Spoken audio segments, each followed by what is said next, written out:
Good morning. I'm here today to talk about autonomous flying beach balls. No, agile aerial robots like this one. I'd like to tell you a little bit about the challenges in building these and some of the terrific opportunities for applying this technology. So these robots are related to unmanned aerial vehicles. However, the vehicles you see here are big. They weigh thousands of pounds, are not by any means agile. They're not even autonomous. In fact, many of these vehicles are operated by flight crews that can include multiple pilots, operators of sensors, and mission coordinators. What we're interested in is developing robots like this, and here are two other pictures of robots that you can buy off the shelf. So these are helicopters with 4 rotors, and they're roughly a meter or so in scale and weigh several pounds. And so we retrofit these with sensors and processors, and these robots can fly indoors without GPS. The robot I'm holding in my hand is this one, and it's been created by 2 students, Alex and Daniel. So this weighs a little more than 1/10 of a pound. It consumes about 15 watts of power, and as you can see, it's about 8 inches in diameter. So let me give you just a very quick tutorial on how these robots work. So it has 4 rotors. If you spin these rotors at the same speed, the robot hovers. If you increase the speed of each of these rotors, then the robot flies up. It accelerates up. Of course, if the robot were tilted, inclined to the horizontal, then it would accelerate in this direction.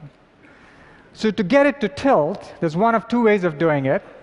So in this picture, you see that rotor 4 is spinning faster, and rotor 2 is spinning slower. And when that happens, there's a moment that causes this robot to roll. And the other way around, if you increase the speed of rotor 3 and decrease the speed of rotor 1, then the robot pitches forward. And then finally, if you spin opposite pairs of rotors faster than the other pair, then the robot yaws about the vertical axis. So an onboard processor essentially looks at what motions need to be executed and combines these motions and figures out what commands to send to the motors 600 times a second. And that's basically how this thing operates. So one of the advantages of this design is when you scale things down, the robot naturally becomes agile. So here, R is the characteristic length of the robot. It's actually half the diameter. And there are lots of physical parameters that change as you reduce R. The one that's the most important is the inertia, or the resistance to motion. So it turns out the inertia, which governs angular motion, scales as a 5th power of R. So the smaller you make R, the more dramatically the inertia reduces. So as a result, the angular acceleration, denoted by Greek letter alpha here, goes as 1/R. It's inversely proportional to R. The smaller you make it, the more quickly you can turn. So this should be clear in these videos. On the bottom right, you see a robot performing a 360-degree flip in less than half a second. Multiple flips, a little more time. So here, the processors on board are getting feedback from accelerometers and gyros on board and calculating, like I said before, commands at 600 times a second to stabilize this robot. So on the left, you see Daniel throwing this robot up into the air, and it shows you how robust the control is. No matter how you throw it, the robot recovers and comes back to him. So why build robots like this? Well, robots like this have many applications. You can send them inside buildings like this as first responders to look for intruders, maybe look for biochemical leaks, gaseous leaks. You can also use them for applications like construction. So here our robots are carrying beams, columns, and assembling cube-like structures. I'll tell you a little bit more about this. The robots can be used for transporting cargo. So one of the problems with these small robots is their payload carrying capacity. So you might want to have multiple robots carry payloads. This is a picture of a recent experiment we did, actually not so recent anymore, in Sendai, shortly after the earthquake. So robots like this could be sent into collapsed buildings to assess the damage after natural disasters, or sent into reactor buildings to map radiation levels. So one fundamental problem that the robots have to solve if they are to be autonomous is essentially figure out how to get from point A to point B. So this gets a little challenging because the dynamics of this robot are quite complicated. In fact, they live in a 12-dimensional space. So we use a little trick. We take this curved 12-dimensional space and transform it into a flat 4-dimensional space. And that 4-dimensional space consists of x, y, z, and then the yaw angle. And so what the robot does is it plans what we call a minimum snap trajectory. So to remind you of physics, you have position, derivative, velocity, then acceleration, and then comes jerk, and then comes snap. So this robot minimizes snap. So what that effectively does is produces a smooth and graceful motion. And it does that avoiding obstacles. So these minimum snap trajectories in this flat space are then transformed back into this complicated 12-dimensional space, which the robot must do for control and then execution. So let me show you some examples of what these minimum snap trajectories look like. And in the first video, you'll see the robot going from point A to point B through an intermediate point.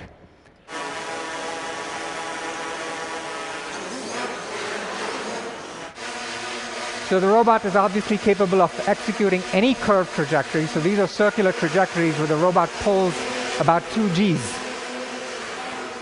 Here you have overhead motion capture cameras on the top that tell the robot where it is 100 times a second. It also tells the robot where these obstacles are. And the obstacles can be moving, and here you'll see Daniel throw this hoop into the air.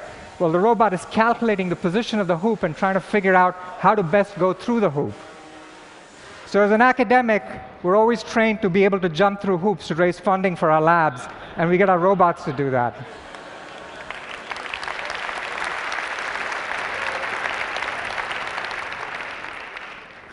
So another thing the robot can do is it remembers pieces of trajectory that it learns or is pre-programmed.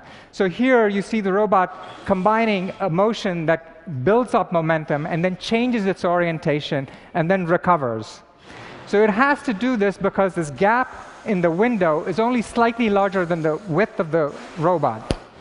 So just like a diver stands on a springboard and then jumps off it to gain momentum, and then does this pirouette, this 2.5 somersault, and then gracefully recovers, this robot is basically doing that. So it knows how to combine little bits and pieces of trajectories to do these fairly difficult tasks.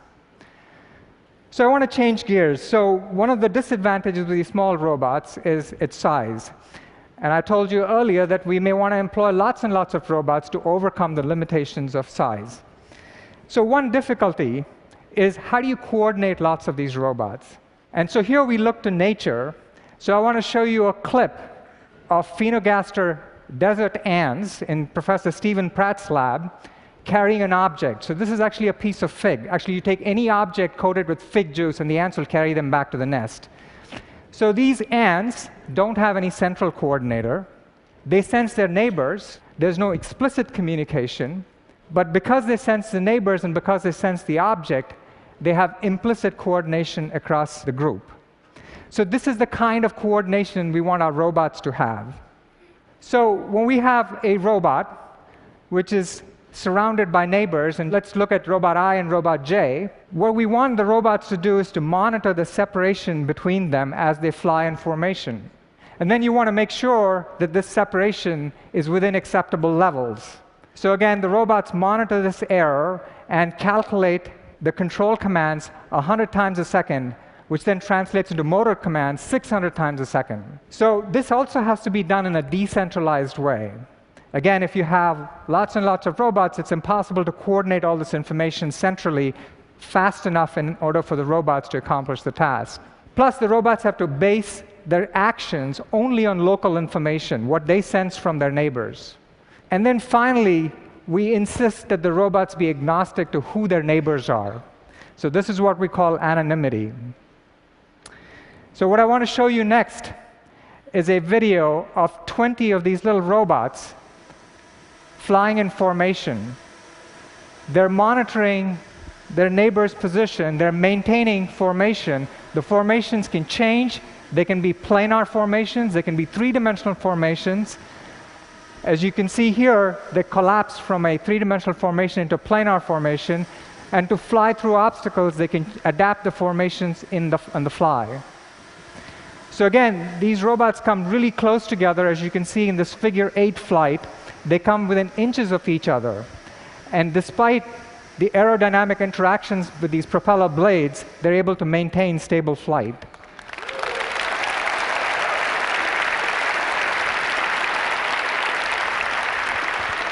So once you know how to fly in formation, you can actually pick up objects cooperatively. So this just shows that we can double, triple, quadruple the robot strength by just getting them to team with neighbors, as you can see here. One of the disadvantages of doing that is as you scale things up, so if you have lots of robots carrying the same thing, you're essentially effectively increasing the inertia, and therefore you pay a price. They're not as agile. But you do gain in terms of payload carrying capacity. Another application I want to show you, again, this is in our lab. This is work done by Quentin Lindsay, who's a graduate student. So his algorithm essentially tells these robots how to autonomously build cubic structures from truss-like elements. So his algorithm tells the robot what part to pick up, when, and where to place it. So in this video you see, and it's sped up 10, 14 times, you see 3 different structures being built by these robots. And again, everything is autonomous, and all Quentin has to do is to give them a blueprint of the design that he wants to build. So all these experiments you've seen thus far, all these demonstrations have been done with the help of motion capture systems. So what happens when you leave your lab and you go outside into the real world? And what if there's no GPS? So this robot is actually equipped with a camera and a laser rangefinder, laser scanner. And it uses these sensors to build a map of the environment. What that map consists of are features like doorways, windows, people, furniture, and it then figures out where its position is with respect to the features. So there is no global coordinate system. The coordinate system is defined based on the robot, where it is and what it's looking at. And it navigates with respect to those features. So I want to show you a clip of algorithms developed by Frank Shen and Professor Nathan Michael that shows this robot entering a building for the very first time and creating this map on the fly. So the robot then figures out what the features are, it builds the map, it figures out where it is with respect to the features, and then estimates this position 100 times a second, allowing us to use the control algorithms that I described to you earlier. So this robot is actually being commanded remotely by Frank, but the robot can also figure out where to go on its own. So suppose I were to send this into a building and I had no idea what this building looked like, I can ask this robot to go in, create a map, and then come back and tell me what the building looks like. So here, the robot is not only solving the problem of how to go from point A to point B in this map, but it's figuring out what the best point B is at every time. So essentially, it knows where to go to look for places that have the least information, and that's how it populates this map. So I want to leave you with one last application, and there are many applications of this technology. I'm a professor, and we're passionate about education. Robots like this can really change the way we do K through 12 education. But we're in Southern California, close to Los Angeles, so I have to conclude with something focused on entertainment. I want to conclude with a music video. I want to introduce the creators, Alex and Daniel, who created this video.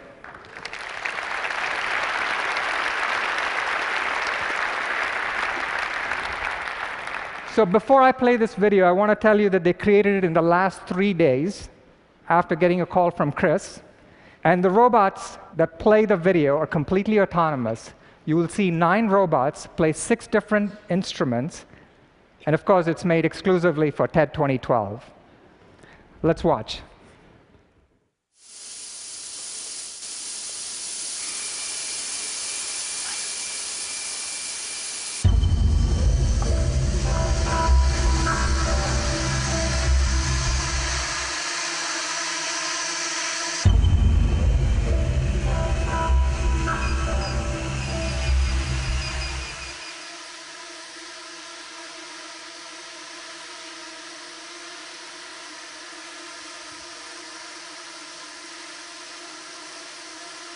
Thank